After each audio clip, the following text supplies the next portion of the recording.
All right, can everyone see that? Shake your head. Okay, good. All right, so this first class is really to introduce you to the the fundamental ideas that differentiate what we call the just third way from the current paradigms of what we would call either individualism as sort of the social context, which we would equate to capitalism in terms of an economic system, or in a sense the opposite, which is socialism and communism, which we would say are the economic form of collectivism. So what is this third approach? And that's what the just third way is about. And we're going to go through some of the elements which distinguish this paradigm. And in some of them you'll say, no, it's, that sounds like capitalism or socialism. And we do have similarities with both of them. But as you'll see, the starting point for all of this paradigm is the human person, each and every human person, and looking at how you support the dignity and development of each person, and how you create a social environment that supports the full development of each and every human being. And this is really, we're taking from ideas that have been around for, thousands of years. And we also, as in Deuteronomy, this is one of the quotes we like to use a lot for CSJ is justice, justice, thou shalt pursue. And one interpretation of this is that there's an emphasis that really focus on justice and that you are going to be pursuing it. You will never find perfect justice, but this is, in a sense, a commandment that each of us continue to pursue justice. And this was reflected as well in the founding of the United States, in our Constitution. And the idea was that we come together to form a more perfect union, never a perfect union, but more to establish justice. That was the very first purpose for forming government that's mentioned in the Constitution. And Norm had mentioned Buckminster Fuller, Bucky Fuller, who was one of the great thinkers of the 20th century. He's most known for his design science concepts. There was actually an element called, it was called the fullerene, which reflected, this was discovered fairly recently, but it reflected the concepts of integrity and coherence. And just what Bucky Fuller was looking at was how do we design our systems? And he was mainly focused on physical systems, technological, energy systems, that sort of thing, to do the most, to do more and more with less and less input. And he also believed firmly that we have the capability of bringing affluence to every human being on the planet. So he is thinking in universal terms, he's thinking in global terms.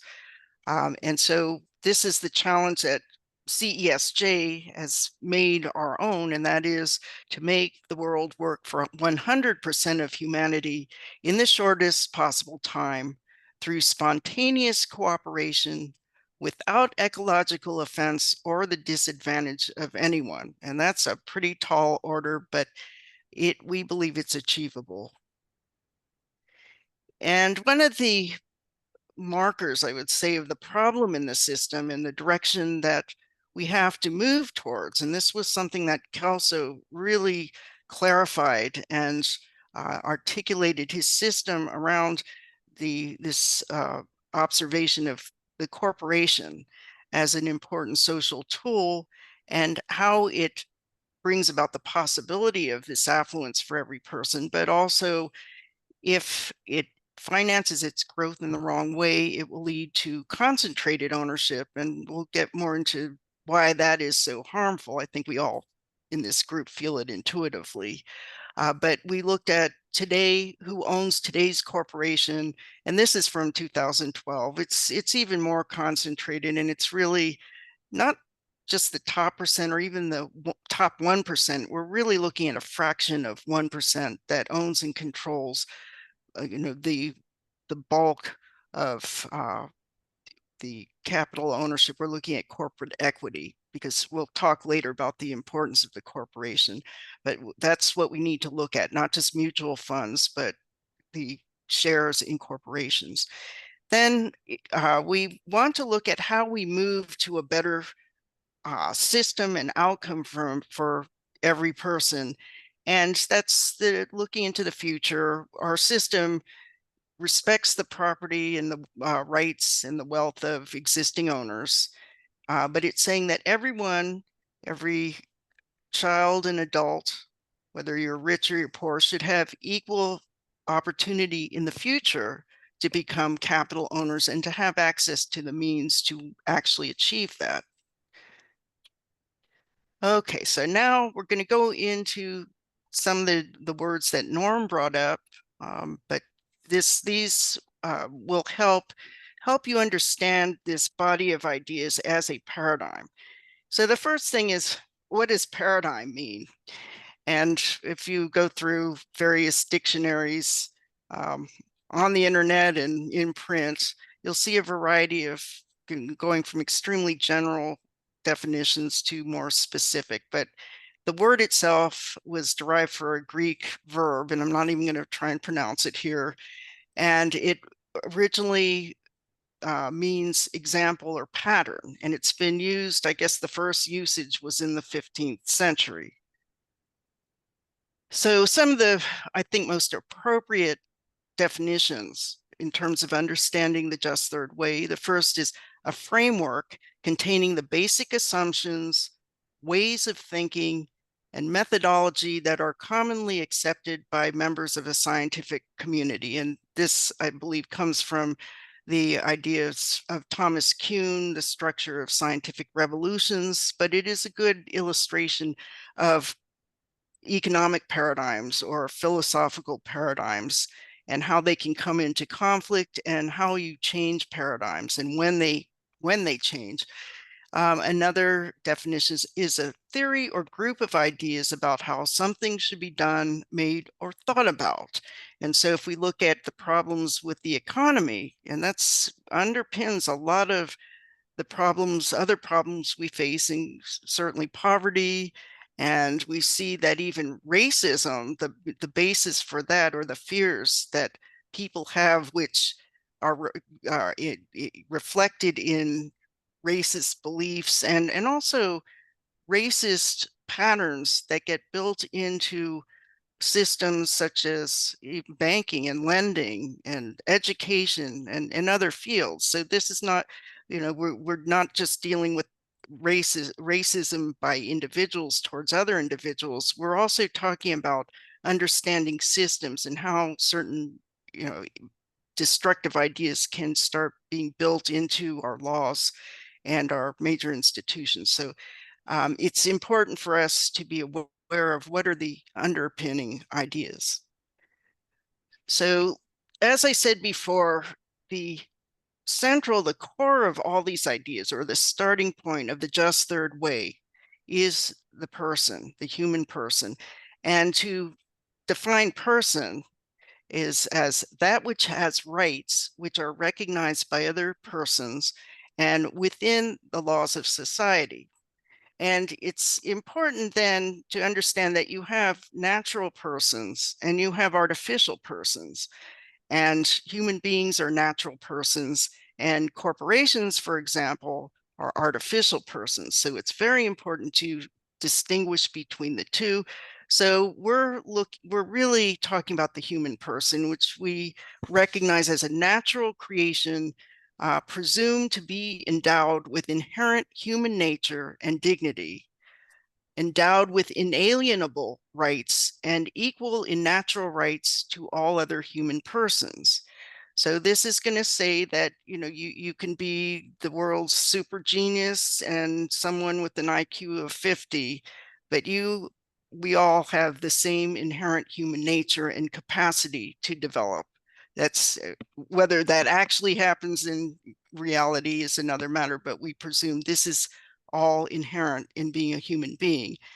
And human dignity is something which is also assumed to be something that every human being shares with other human beings. And then we have the notion of inalienable rights, saying no other person or society can take away certain rights, and that these fundamental rights, these fundamental human rights, every human person is equally entitled to them and to have those rights respected. Now, one important concept that we're looking at here is the notion of power, which is, as we know, a two-edged sword.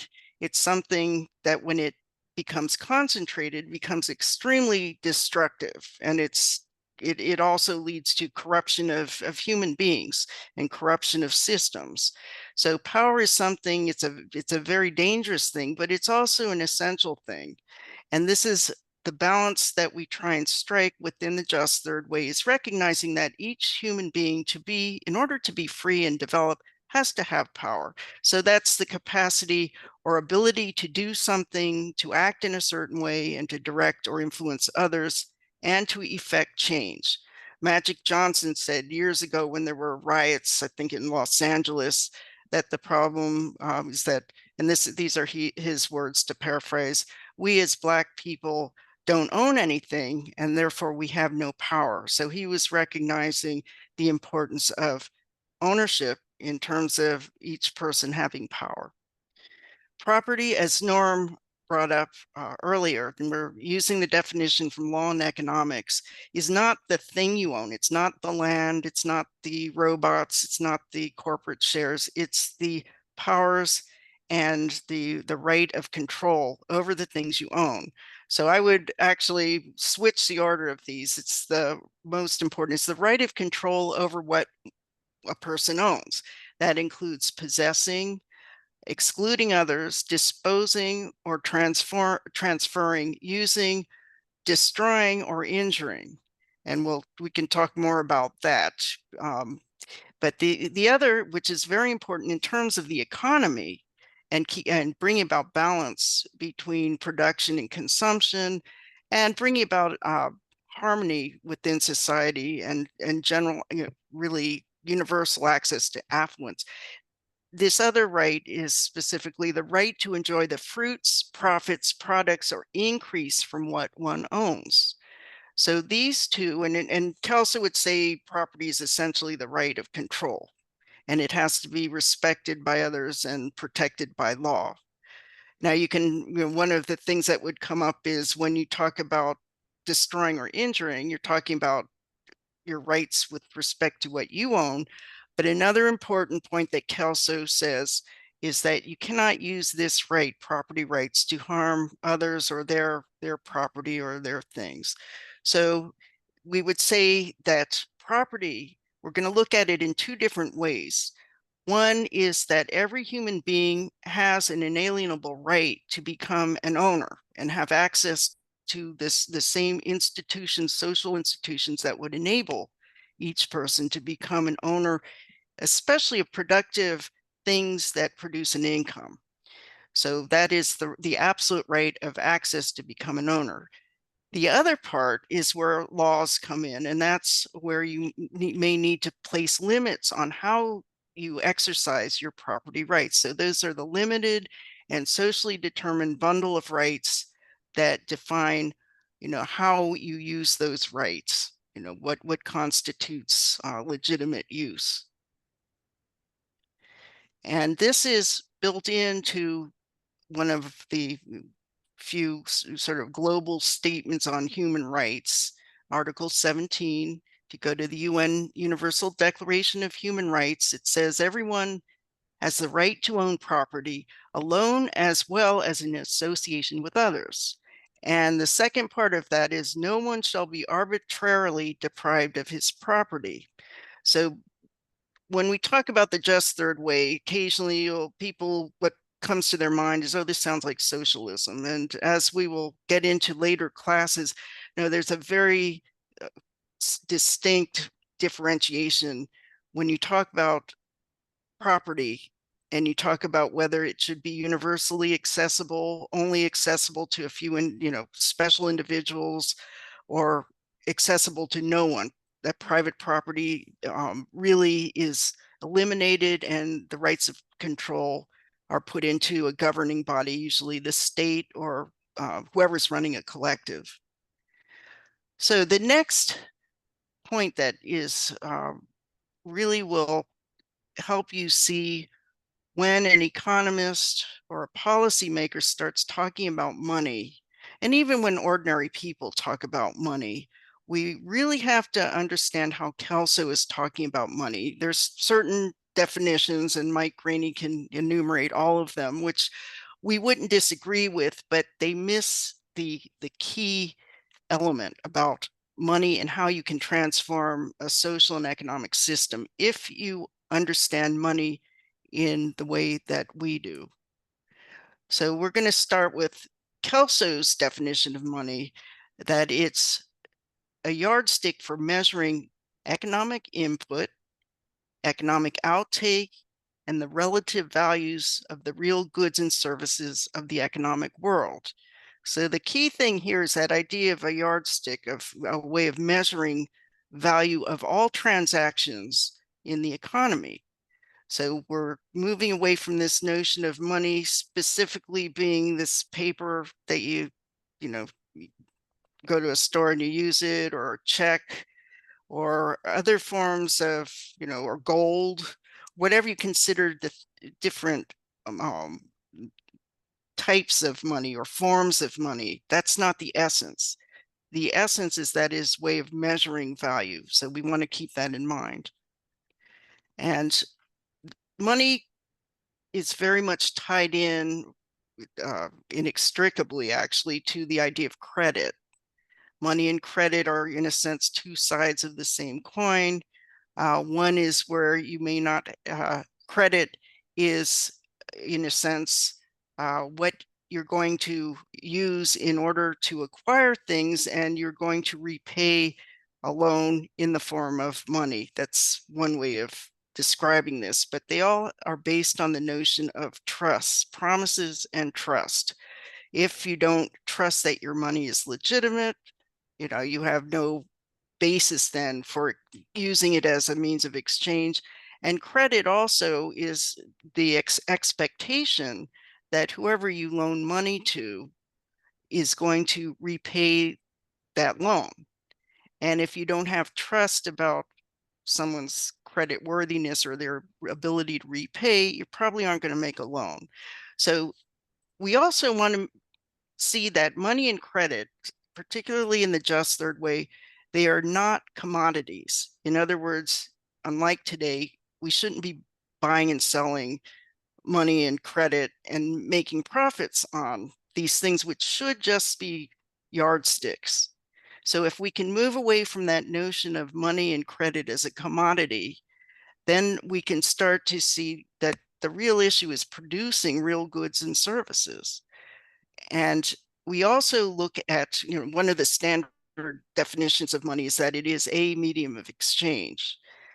As Mike Graney will go into great depth on, the key here is that it is the medium of exchange.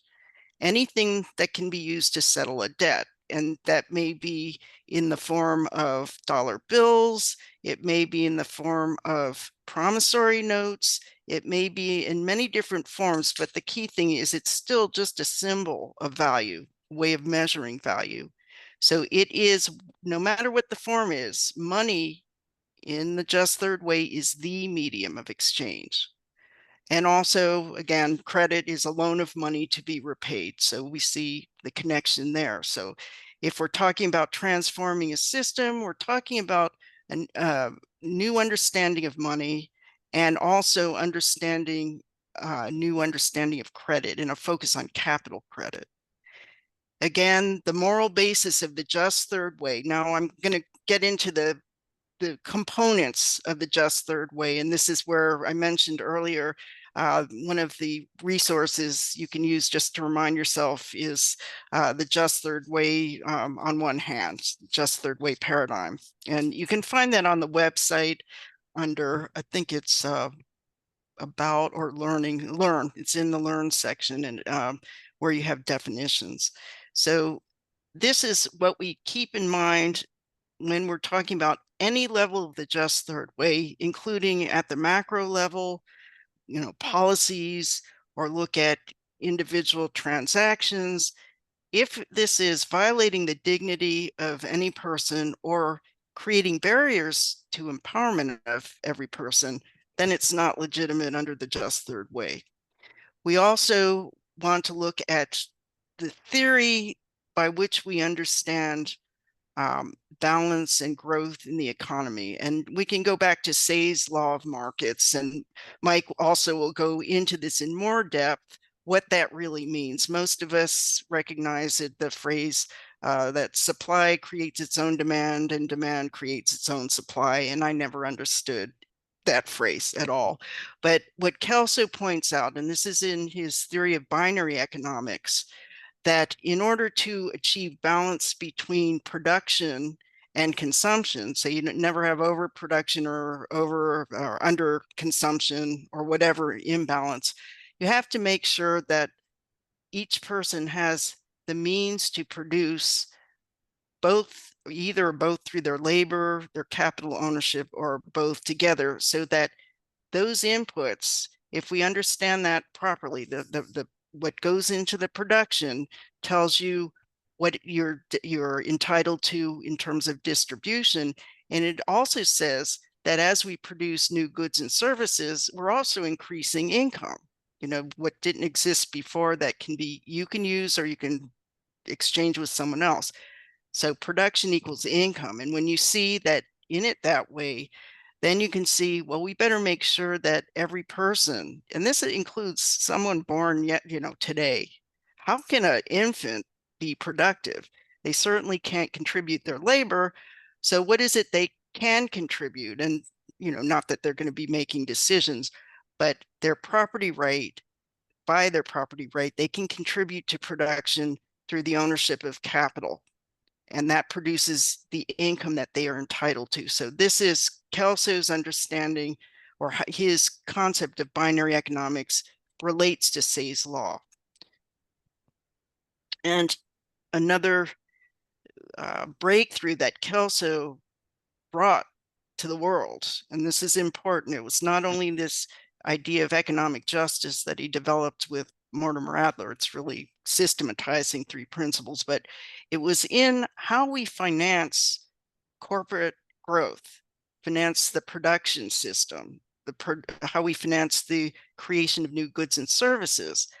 And it goes back to this notion of the golden rule. He who holds the gold makes the rules. So this is, in essence, how we look at today's system and how money is created, that if it channels new money and credit to the same people who already own, it's just going to make them richer. And if you don't enable other people, non-owners, to have access in a systematic business-like way, you're going to be leaving out the vast majority of human beings on this planet from being able to acquire capital in order to legitimately produce and gain an income from their capital. So here you see that we're talking about democratizing access to insured capital credit. That is the innovation that Kelso brings.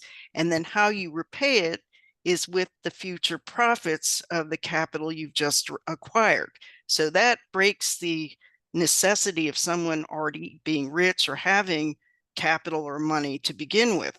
They can now be tied in as long as you have a feasible business project. That is the basis of new money and credit that is created. And Kelso and Mortimer Adler created, I would say, the first, I've never seen any other scholar do this, and that is to create a systems understanding of economic justice, meaning in a system, you always have inputs, and that you have the outtake, and then you always have a feedback mechanism if those things get out of balance. And so they're using, rather than what Father Ferree would call the individual level of justice, which is that if I give you something, you exchange something of equal value with me. So that's person to person. Now we're looking at the system as a whole, how you make contributions, how you get your just distribution, and how the system so it corrects, and how do you change a system is very important. But this is not just at an individual level, it's how you ensure every person has this access to the institutions in these according to these principles. So we have participative justice, which if anyone in this group can find the use of that term anywhere, please send it to us, because while the concept has been used, we've never seen that term used before, as a specific principle that says that each person in economics has the natural right to participate fully in the process of production so they can legitimately earn the income from the production, and that it has to take place, or you must have access to every form of input, which would be labor and capital, the ownership of your labor, ownership of your capital. And the distributive justice principle dictates how much each person is entitled to. So this is not distribution based on need, which is the principle for charity. This is the principle of justice. And then social justice, which we'll get into in future sessions, is really how the system is ordered, but what do you do when the system is defective and harming people? And that comes to the notion of organizing, the act of social justice. So that is the feedback and corrective principle. Then we also look at, in terms of putting these ideas into law, and Norm, and I think there may be some other lawyers in the group, they recognize that if this is not built into the law and you have no power to enforce these rights within law, then you basically don't have it. It's really a free-for-all. So we do look at the orderly process of creating laws, legitimate laws, and the proper use of institutions. But we're also starting with the notion that you do need a free market economy in order to even have the possibility of justice, because otherwise you will have a command and control economy where each person is not free to make their own economic choices. So we start with that, but we also, unlike some of the laissez-faire economists or schools of economics, we don't believe that just having a free market economy is sufficient to bring justice.